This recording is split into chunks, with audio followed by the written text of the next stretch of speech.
Hello everyone, I'm Maria from IPACK Solutions, Cadence's channel partner in the MENA region. Welcome to our Celsius Studio video series. In this series, we'll introduce Cadence Celsius Studio, which is a comprehensive thermal analysis solution designed for electronic systems. And we're also going to explore how its different applications help engineers perform accurate electro-thermal and thermal simulations throughout the design process. So let's start by taking a quick tour of the Celsius Studio suite. So the first application is Celsius Layout, which is the topic of today's video. This tool is used for electro-thermal co-simulation of printed circuit boards and IC packages. It allows you to analyze Joule heating on your PCB while taking your power distribution network into account. Celsius Layout is primarily intended for ECAD-based workflows. Next is Celsius 3D Workbench. This application enables both static and transient electro-thermal simulations, mainly for MCAD models. It allows you to evaluate thermal behavior in complex 3D designs. The third application is Celsius 3D IC, which is dedicated to thermal analysis of advanced stacked die and 3D integrated circuit packages. It helps engineers evaluate thermal performance in highly integrated semiconductor systems. The fourth application is Celsius Electronics Cooling, which is the electronic cooling solution. This is a CFD-based tool designed specifically for engineers who may not be CFD experts. It offers a simple simulation setup with automated meshing, making thermal airflow and cooling analysis much easier and faster. Finally, we have Celsius Thermal Network. This tool enables early-stage thermal analysis directly from your schematic, allowing you to estimate temperature distribution and identify potential thermal concerns before moving into detailed design. Throughout this video series, we'll focus on three key applications: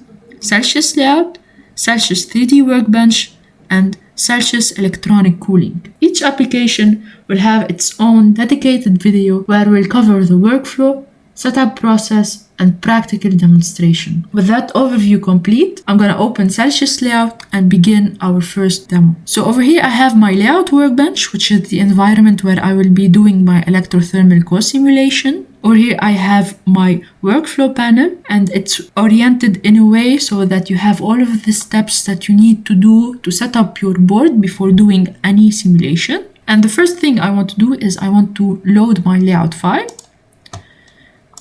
So I'm gonna go over here. Over here I have a list of all of the possible files that I can load into my layout workbench. So I'm gonna load an Allegro file in my case, and this is my design.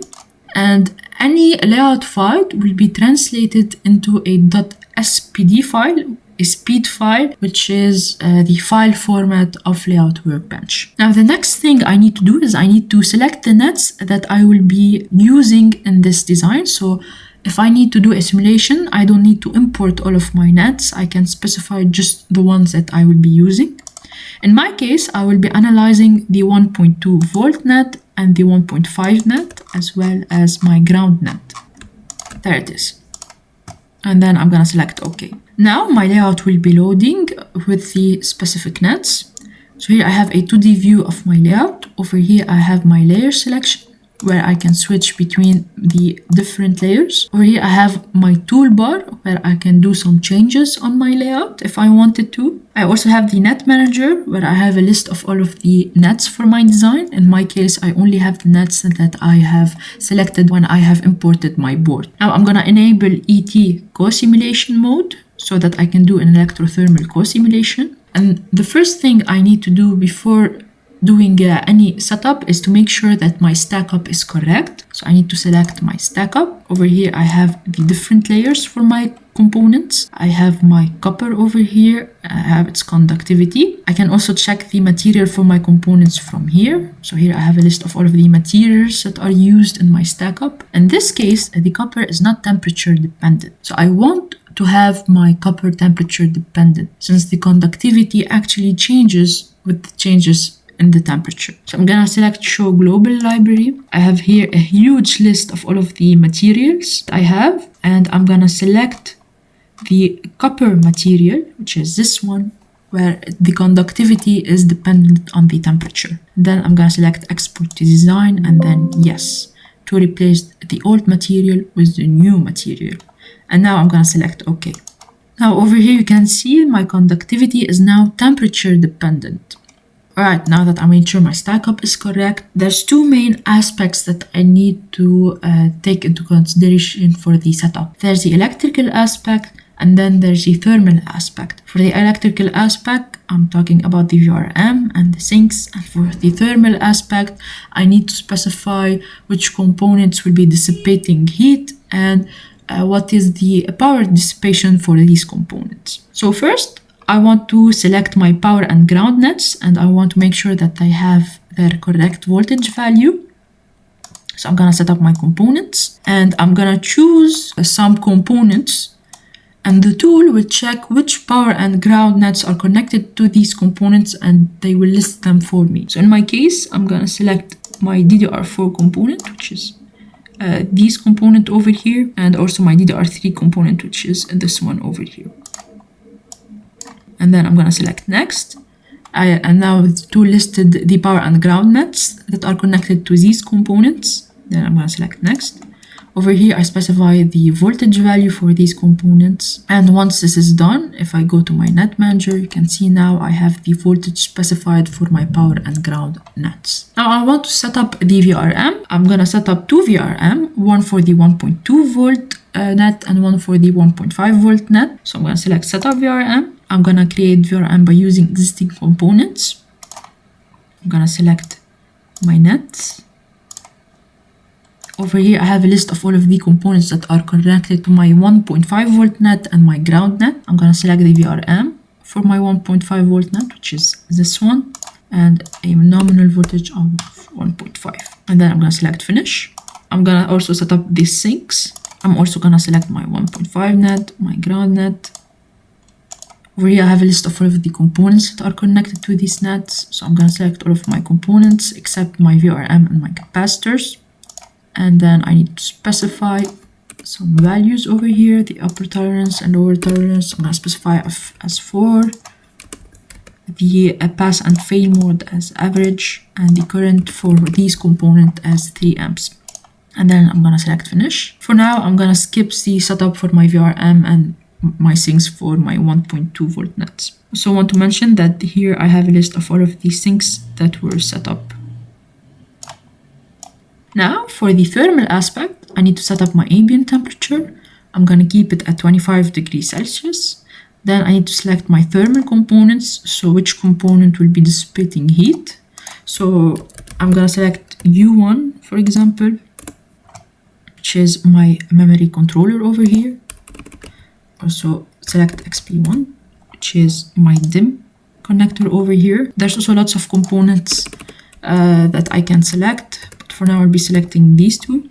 I enabled them for simulation. And then I need to set up PCB components. Basically, I need to specify proper material for these components and their power dissipation. So I can either just write down the value for their power dissipation, for example, 4 watt, or I can just do a right click, import component settings, and import the information as a .csv file. And here I have also the material set up for my components. So it can be a 2 resistor compact thermal model where you specify theta JB or theta JC, or you can just select material and specify the material for this component. Now I'm gonna close this design and I'm gonna open a version of the design where I have set up all of my VRMs. So for the 1.5 volt net and the 1.2 volt nets. So here you can see the VRM. Here you can see the list of all of my sinks. Here you can see a list of all of my components. And for the simulation, it will take around 5 minutes. So now I can start my simulation, but I have previously done the simulation and I'm gonna show you quickly the results. The results can be saved as a .xml file and imported into your workbench once it's loaded. So for example, let's see the 2D electrical distribution view, basically the IR drop for my components. Over here I specify on which layer I want to see the results. Maybe let's specify this layer over here. Let's also select which nets I want to see, maybe only the 1.5 volt net. over here is around the VRM for my 1.5 volt nets. So you can see over here the voltage is around 1.5, but the further we go from the VRM, the more there's voltage drop. So here you can see the voltage drop. There's practically very small voltage drop, but over here there's more. You can also see the current density. I can see it as a vector, so I can over here enable show vector to see how the current is flowing. I can also enable the current, so I can see the current for each pins. I can select show hotspots. So over here I can see I have more current than the rest of the pins, which can lead to a potential hotspot. Now I can also see the 2D distribution of my nets. So over here I can select the different layer, the top, ground, the power, the bottom. Over here I can see for this layer, SDD RAMs over here are causing a huge rise in temperature than the rest of the components, probably because there's more power dissipation concentrated in this area. Over here I can see for the bottom layer, I can see temperature for each pins, for specific nets. Here for some signal nets as well, for my top nets.